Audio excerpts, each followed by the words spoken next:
Hello and welcome to Learn with Hema's class. My dear students, today I am going to take up a lesson of class 6 English subject Unit 2 2.2 The Worth of a Fabric.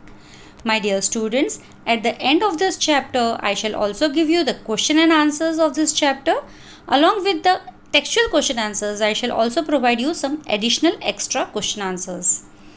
While reading the chapter, I shall also give you some difficult words which you can underline and practice for dictation test or for your own self. So if you like my videos, please do like them, subscribe them and share them with your friends. So let's start. The worth of a fabric. Worth of a fabric, the name of the title जो है इसका मतलब है कि एक कपड़े की कीमत. फैब्रिक मीन्स एक कपड़ा और उसकी कीमत क्या होती है. The worth of a fabric. Thiruvalluvar was a great Tamil saint poet who lived more than 2000 years ago. तो थिरुवल्लुवर एक तमिल के रहने वाले संत कवि थे. सेंट पोएट, सेंट यानी संत, कवि यानी पोएट. सेंट पोएट थे, संत कवि, जो आज से करीब 2000 साल पहले हुआ करते थे. Thirukkural is the book of his teachings. It is greatly loved and respected even today. उन्होंने एक बुक लिखी थी जिसमें उन्होंने प्रीच किया था, लोगों के लिए प्रीच किया था. प्रीच करना यानी उपदेश दिए थे, लोगों को कुछ सिखाया था. अच्छा, तो वो जो भी उन्होंने उपदेश दिए थे, जो सिखाया था, वो सब एक बुक में लिखा गया है, नेम्ड एज थिरुकुरल. थिरुकुरल नाम की वो बुक है जो उनके उपदेश हैं उसके अंदर. और ये बुक आज भी लोग बहुत ही ऐसे प्यार से अपने पास रखते हैं. जैसे हम भगवत गीता वगैरह रखते हैं हमारे पास, कुरान रखते हैं, बाइबल रखते हैं, बिल्कुल उसी तरीके से ये थिरुकुरल तमिल लोग रखते हैं नॉर्मली.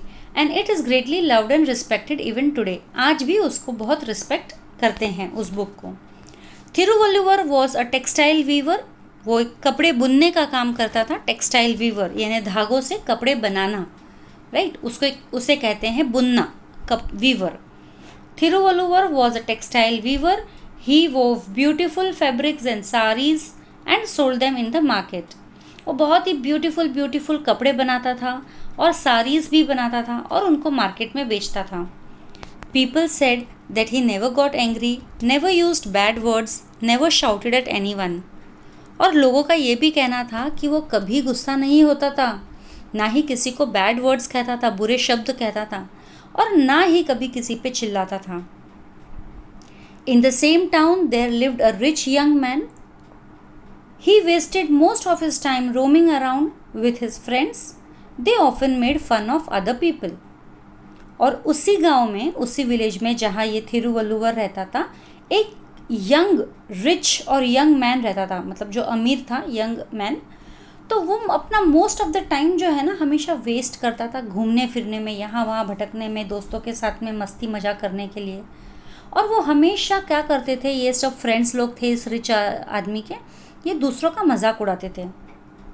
तो एक दिन उसने सुना होगा कि थिरुवल्लुवर कभी गुस्सा नहीं होता है. तो वो क्या कहता है, I don't believe what people say about this Valluvar, said the young man one day. I am sure I can make him angry. Come on, let's have some fun today. तो वो अपने दोस्तों को बोलता है बड़े घमंड से कि मैं तो नहीं मानता कि ये वल्लुवर को गुस्सा नहीं आता है. मुझे यकीन है कि मैं उसे गुस्सा दिला के रहूँगा. मैं ऐसा कुछ करूँगा कि उसे फटाक से गुस्सा आ जाएगा. चलो आज जाके कुछ फन करते हैं. We will have some fun today. So the arrogant young man approached Thiruvalluvar. तो एरोगेंट यहाँ पे जो है, एरोगेंट का मतलब है having excessive pride in one self. मतलब अपने आप पर ज़्यादा घमंड होना, कि वो रिच था और वो कुछ भी कर सकता था, घूमना फिरना मौज मस्ती करना. तो ही बिकेम एरोगेंट. ओके, मतलब खुद में ज़्यादा उसे गर्व था अपने आप पर कि उसके पास बहुत पैसा है, इस बात का. So in the same town there lived, I think, I don't believe what people say about this Valluvar, said the young man one day. I am sure I can make him angry. Come on, let's have some fun today. मतलब वो अपने friends को कहता है कि चलो कुछ मज़ा मस्ती करते हैं. सो the arrogant young man approached Thiruvalluvar. Approached Thiruvalluvar मतलब वो उसके पास गया. ओके, अप्रोच्ड उसके पास जाना. In the market and picked up a beautiful piece of fabric. तो थिरुवल्लुवर अपने मार्केट में था, अपने शॉप पे, दुकान में कपड़े बेच रहा था. फैब्रिक्स बेच रहा था। तो वो वहाँ गया, वो यंग मैन, रिच मैन, और उसने एक कपड़ा उठाया वहाँ से। कपड़ा उठा के पूछा उसको, how much does this whole fabric cost, ये पूरे कपड़े की कीमत क्या है? He asked. 8 coins, the saint named the price. तो सेंट ने कहा कि 8 पैसे, 8 सिक्के, 8 coins। The young man unfolded the fabric and tore it into two. तो इस यंग मैन ने क्या किया, उस कपड़ा फोल्डेड था ना, तो कपड़े का फोल्ड को खोला, इसीलिए उसे कहते हैं अनफोल्डेड। कपड़े के फोल्ड को खोला और उसको 2 टुकड़े में काट दिया, और फिर उसको पूछा है, फिर एक टुकड़े का भाव पूछा, what's the price of this piece now, अब इस पीस का प्राइस क्या है? तो you can see over here, Thiruvalluvar एकदम आराम से बैठा है, शांत से, और वो 2 आदमी लोग वहाँ पीछे दिख रहे हैं हमें शॉप पे, और इसने कपड़ा फाड़ के हाथ में लेके पूछ रहा है अभी इसका प्राइस क्या है। और नीचे हमें ऐसे 2-3 कपड़े और दिख रहे हैं टूटे हुए, फटे हुए। 4 coins, the saint answered politely. तो जब पहली बार उसने यंग मैन ने फैब्रिक का वर्थ पूछा तो उसने बोला 8 coins। फिर उस यंग मैन ने क्या किया, उस फैब्रिक को बीच में से काट दिया, आधा आधा कर दिया। तो अब थिरुवल्लुवर ने क्या बोला कि ये कितने का है, 4 coins का। द यूथ वॉज टेकन अबैक। वो यंग जो लड़का था उसको एकदम धक्का लगा, मतलब टेकन बाय सरप्राइज, एकदम सरप्राइज हो गया, अरे इसको तो गुस्सा नहीं आया, उसने तो सीधा प्राइस आधा कर दिया। और the youth was taken aback, why doesn't the man get angry, और उसे ऐसे लग रहा था अरे ये गुस्सा क्यों नहीं हो रहा है। He thought, he then tore the half piece into half again. फिर उसने उस आधे टुकड़े, जो कपड़े का जो आधा उसने किया था टुकड़ा, उस टुकड़े को भी और आधा कर दिया। एंड नाउ, तो अब वो पूछता है अब कितने का हुआ, तो ये कहता है 2 coins, मतलब पहले 8 coins का था, फिर आधा कपड़ा किया तो वो 8 का आधा हो गया 4 coins, फिर अभी और आधा किया तो 4 का आधा हो गया 2 coins। Now it was the young man who became impatient and agitated. तो अब थिरुवल्लुवर तो गुस्सा नहीं हो रहा था, वो यंग मैन तो आया ही था उसको गुस्सा दिलाने, लेकिन थिरुवल्लुवर तो गुस्सा नहीं हो रहा था। लेकिन ये जो यंग मैन है उससे गुस्सा आने लग गया था कि ये आदमी गुस्सा क्यों नहीं हो रहा है। So he tore the pieces into half again and again. वो बार बार वो पीसेस को और आधा करता गया, saying and now what's the price now. और हर बार आधा टुकड़े का और आधा करने के बाद पूछता था अब बताओ क्या भाव है, अब बताओ क्या भाव है। और हर बार थिरुवल्लुवर क्या करता था, वो जो भी प्राइस पहले बोलता था उसका हाफ कर देता था, क्योंकि कपड़ा आधा हो गया है ना। फिर उस हाफ का हाफ करता था, फिर उस हाफ का हाफ। तो Thiruvalluvar calmly went on reducing the price to half every time वो प्राइस को हाफ हाफ करते जा रहा था। अभी इतना वो यंग मैन जो है हाफ पे हाफ कपड़े को करे जा रहा था कि फाइनली कपड़ा जो है एकदम चिंदी में कन्वर्ट हो गया। वो जो इतना ब्यूटीफुल कपड़ा था वो चिंदी हो गया है ना, काटते गया तो एकदम चिंदी बन गया। At last the fabric was reduce to rags मतलब बहुत ही छोटा टुकड़ा जो होता है ओल्ड कपड़ों का, जो हम पोंछने वगैरह में लेते हैं, चिंदी का टुकड़ा, या उससे पोछा भी नहीं हो सकता है वैसा। तो वो रैग्स में कन्वर्ट हो गया था पूरा पीस। तो young man did not know what to say, but he was proud of his riches. At last the fabric was reduced to rags. So Thiruvalluvar said in a quiet tone, now this fabric has become worthless. I will not name any price for these rags.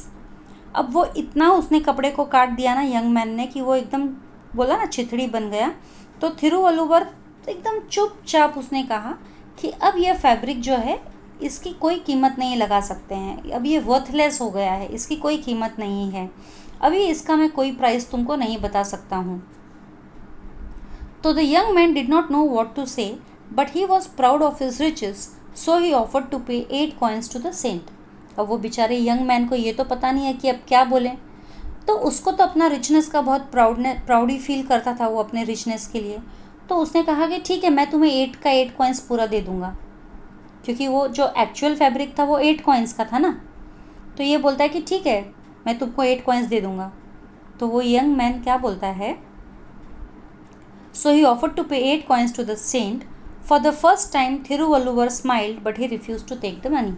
तो ये थिरुवल्लुवर पहली बार जो है smile किया, लेकिन उसने वो पैसे लेने से मना कर दिया, 8 कॉइन्स लेने से मना कर दिया यंग मैन से।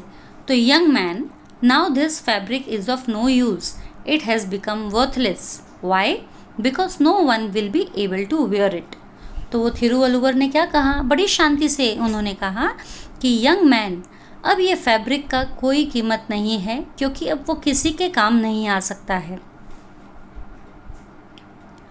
Do you know the fabric was not made in a day.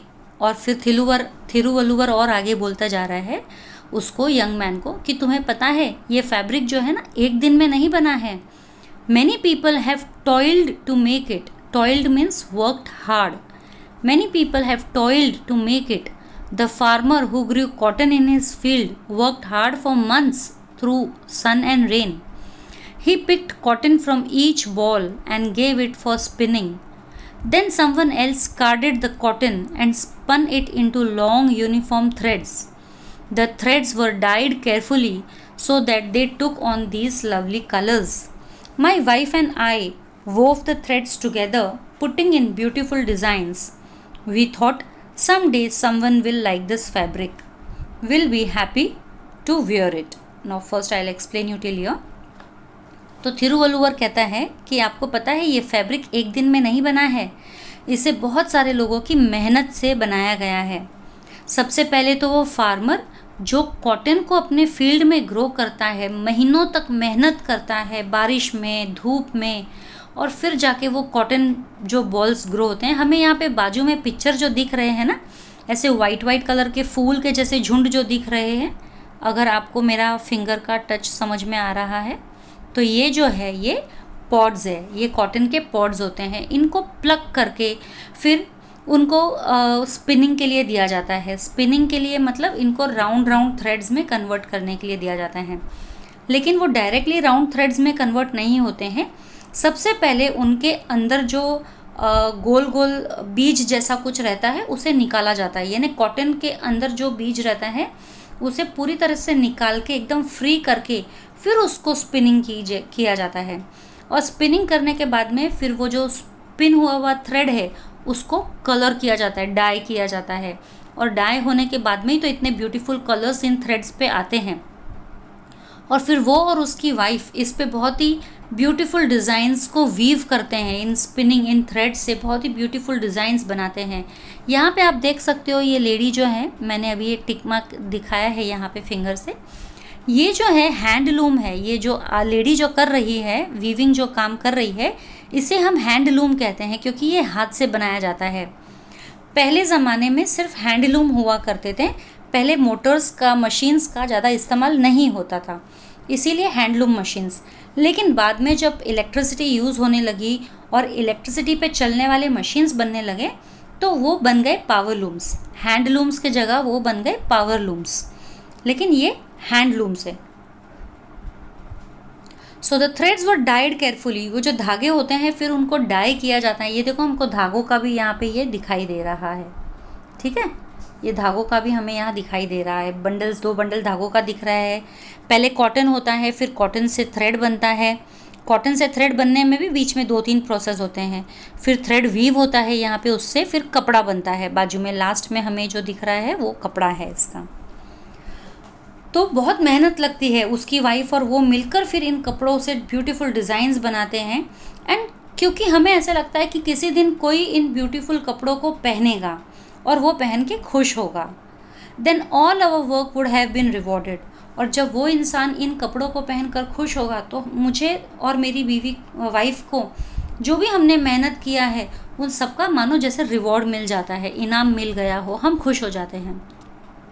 लेकिन तुमने जब इस फैब्रिक को डिस्ट्रॉय किया, थिरुवल्लुवर उस यंग मैन से अभी भी बात कर रहा है कि लेकिन तुमने जब उस फैब्रिक को डिस्ट्रॉय किया, टुकड़े टुकड़े उसके किए, तो तुमने सिर्फ उस फैब्रिक को नहीं डिस्ट्रॉय किया है, तुमने डिस्ट्रॉय किया है वो सारा लव जो इस कपड़े को बनाने में लगा है. वो सारी मेहनत जो फार्मर ने या दूसरे लोगों ने इस कपड़े को बनाने में लगाई है, तो इन सब का तुमने नुकसान किया है. Money can not bring it back. तुम्हारे पैसे इन सब चीज़ों को वापस नहीं ला सकते. The softly spoken words touched the young man's heart. Now he was really ashamed of himself. और ये सब थिरुवल्लुवर ने कोई गुस्से में नहीं कहा था, ये सब के सब उसने एकदम सॉफ्टली, प्यार से कहा था, समझाते हुए. और उसने कहा और उसकी ये सारी बातें सुनकर वो यंग मैन के दिल को छू गई उसकी ये बातें। सो नाउ अब उसे सच में शर्म आ रही थी खुद से कि उसने ये क्या कर दिया है। And do you know, Thiruvalluvar went on to say, और ना इसके थिरुवल्लुवर इतने ही बोलकर नहीं रुके, वो और कहने लगे, I can weave another fabric like this, but our life is also like this fabric. If you tear it apart with hasty, thoughtless actions, it will be destroyed and you will not get it back again. तो थिरुवल्लुवर कहते हैं कि हमारी life भी जो है ना बिल्कुल इसी फैब्रिक की तरह है. अगर आप इसका केयर करोगे तो अच्छी बात है, और केयर नहीं करोगे और इसी तरीके से जल्दबाजी में, घाई घाई में, बिना सोचे समझे कोई भी काम करोगे तो तुम्हारी लाइफ भी इसी कपड़े के जैसे ही डिस्ट्रॉय हो जाएगी. लेकिन ये कपड़ा तो मैं बना सकता हूँ, लेकिन लाइफ अगर डिस्ट्रॉय हो गई तो वो वापस से कोई नहीं बना पाएगा, कोई वापस नहीं ला पाएगा. Thiruvalluvar's words open the young man's eyes. जैसे मानो थिरुवल्लुवर ने ये जो भी कहा है उससे उस यंग आदमी की जैसे मानो आंखें खुल गई हो. There and then he decided to give up his idleness and bad habits. तो वहीं उसी वक्त उस यंग मैन ने डिसाइड किया कि अब वो अपनी सारी बुरी आदतें और ये जो लेज़ी खाली घूमता रहता है, बैठा रहता है, वो सब कुछ छोड़ देगा और वो सब मतलब मेहनत करेगा. आज के बाद से कभी भी आलसीपना नहीं करेगा, मेहनत करेगा और कभी भी कुछ भी चीज़ वेस्ट नहीं करेगा. उसी वक्त से उसने डिसाइड कर लिया था. तो ये चैप्टर तो हमारा हो गया है. Now let me do some difficult words. Ball, यहाँ पे पॉड ऑफ कॉटन प्लांट, जो ये मैंने आपको यहाँ पे दिखाए थे, ये फ्लावर जैसे तो जो कॉटन दिख रहे हैं, है ना, that is ball. Then spinning. Spinning मतलब the process of making yarn or thread out of cotton wool. तो cotton wool जो होता है उससे जब हम धागा बनाते हैं उसे हम spinning कहते हैं. Carded, cleaned and combed cotton to remove seeds. Carded मतलब जो cotton होता है ना उसके अंदर seeds होते हैं, तो वो seeds को निकालना और फिर एकदम प्लेन करना ताकि उसमें कोई भी दूसरा कचरा भी ना हो, उसे हम carded कहते हैं. Spun. Spun means drew out and twisted cotton to make yarn or thread. फिर हम कॉटन से जब धागा बनाते हैं तो उसे कहते हैं स्पन, स्पिनिंग, है ना. जब धागा बन जाता है ना कॉटन से तो उसे कहते हैं स्पन. रिवॉर्डेड. रिवॉर्डेड मतलब इनाम मिलना. When one is rewarded, one gets what he worked for. Idleness. Idleness means laziness. जो लेजी हो जाता है वो उसे हम आइडलनेस कहते हैं. तो अब मैं आपको देती हूँ इसके क्वेश्चन आंसर्स. बाकी तो हमारा चैप्टर हो गया, मीनिंग्स हो गए. अब मैं आपको क्वेश्चन आंसर्स देती हूँ. तो चलिए अब चलते हैं हमारे आंसर्स की तरफ. Describe the following with the help of the story. तो सबसे पहला है थिरुवल्लुवर. तो let's study about Thiruvalluvar. Thiruvalluvar was a great saint poet who is loved and respected even now. People said that he never got angry, never used bad words, and never shouted at anyone. He was polite, calm, and used a quiet tone even in the most infuriating situations. Infuriating situations मतलब कोई भी कितना भी गुस्सा दिलाए लेकिन वो हमेशा शांत ही रहता था Thiruvalluvar. The rich young man. चलो अभी रिच यंग मैन के बारे में पढ़ेंगे. The rich young man wasted his time by roaming around with his friends, more often than not making fun of others. He was arrogant to no bounds and decided to test the patience of Thiruvalluvar, which was an unethical thing to do. Despite his egoistical behavior, he listened to the words of Thiruvalluvar carefully and put them to use, thereby changing his idleness and bad habits. तो ये हमारा rich man वाला answer हो गया है, the rich young man. Now the fabric woven by Thiruvalluvar. The fabric wasn't made in a day. Many people toiled in order to make it. The farmer who grew cotton in his field worked hard for months through sun and rain. He picked cotton from each ball and gave it for spinning. Then someone else carded the cotton and spun it into long uniform threads. The threads were dyed carefully so that they took on lovely colors. Thiruvalluvar's wife and he then wove the threads together, putting in beautiful designs. तो ये आप answer देख सकते हो. Okay.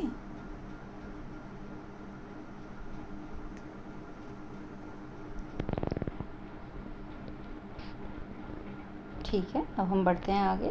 Answer in 1 और 2 sentences, ये extra है.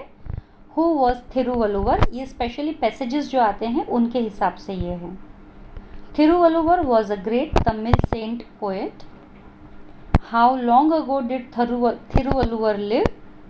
Thiruvalluvar lived more than 200 years ago.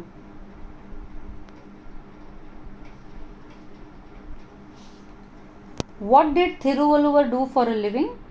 Thiruvalluvar wove beautiful fabrics and saris and sold them in the market to make his living. यानी जीने के लिए क्या काम करता था थिरुवल्लुवर? वो ब्यूटीफुल फैब्रिक्स और सारीज जो है बनाता था और उन्हें मार्केट में बेचता था. What is Thirukural? Thirukural is a book of teachings by the great Tamil saint poet Thiruvalluvar. How did the rich young man spend his time? The rich young man wasted most of his time roaming with his friends and making fun of other people. What was the rich young man sure about? The rich young man was sure about that he could make Thiruvalluvar angry. अब ये जो है, classify the words in A or B into positive and negative words as in the lesson. अब यहाँ पे जो actual question है उसके अंदर A में कुछ लिस्ट में वर्ड दिए हुए हैं और बी लिस्ट में कुछ वर्ड्स दिए हुए हैं. इन दोनों ही ग्रुप के वर्ड्स को हमें पॉजिटिव और नेगेटिव वर्ड्स में कन्वर्ट करना है. यानी कुछ वर्ड्स पॉजिटिव एटीट्यूड वाले हैं और कुछ वर्ड्स नेगेटिव एटीट्यूड वाले हैं. तो वो यहाँ ऑलरेडी टेबल बना हुआ है. तो पॉजिटिव एटीट्यूड में है great, beautiful, quite, happy, answered, offered, smiled, toiled, grew, died, rewarded. ये सब पॉजिटिव में आ जाते हैं. नेगेटिव में हमारे आएंगे arrogant, impatient, worthless, thoughtless, hasty, shouted at, wasted, refused, destroyed, proud. Write the antonyms of the following words. Antonyms means opposites. Politely, rudely, calmly, violently, softly, harshly, carefully, carelessly. ये हमारे opposite words थे. Now find the following adverbs in the story. What verbs do they tell us more about? And write down the pairs of verbs and adverbs. तो यहाँ पे कुछ adverbs हमने find out किए हैं. तो ये वर्ब्स जो है उन एडवर्ब्स के बारे में बोल रहे हैं. जैसे lived, okay, it's ago, adverb है ago. Next loved, greatly, have, today, answered, politely, went, calmly, worked, hard, spoken, softly, decided, then and there, died, carefully. अब इसमें जो स्टार मार्क दिख रहे हैं वो आपके टेक्सचुअल है, जो टेक्स्ट बुक में क्वेश्चन है. बाकी के सारे जो है एक्स्ट्रा में आते हैं. अभी use the following phrases in your own words, यानी सेंटेंसेस में हमें बनाने हैं इन्हें. रोम अराउंड, तो we roamed around Paris till dusk. Roam around यानी घूमना. Again and again, we chanted the shlokas again and again. Bring something back, each and every student on the tour brought something back home. There and then, Lokmanya Tilak decided there and then that he would not tolerate injustice of any sort. तो ये हमारा last question आ गया है flow chart का. Read the passage and prepare a flow chart for the same, यानी making of a fabric, fabric कैसे बनता है, हमें पैसेज पढ़ना है और उसके हिसाब से इस तरीके से एक फ्लो चार्ट बनाना है। फ्लो चार्ट मतलब हम एरो मार्क्स के ज़रिए एक बॉक्स से दूसरे बॉक्स को डायरेक्ट करेंगे कि पहले कौन सा काम होगा, फिर कौन सा काम होगा, फिर कौन सा है, ऐसे एरो मार्क्स देंगे। तो सबसे पहला है farmer works hard on his field and grows cotton, then you can see the arrow mark towards the right, farmer picks out cotton from each boll. फिर देखो नीचे की तरफ है arrow mark, cotton boll is carded. Then left में arrow mark दिया है, cotton spun into long uniform threads. Again left में carefully dyed in lovely colors, then down weaving thread into beautiful designs, then right again fabric ready to be sold। तो इस तरीके से ये हमारा पूरा chapter with additional question answers खत्म हो गया। आई होप आपको अच्छा लगा हो। जल्द आऊँगी दूसरे वीडियोज़ के साथ में, तब तक के लिए stay safe, stay secure. Thank you.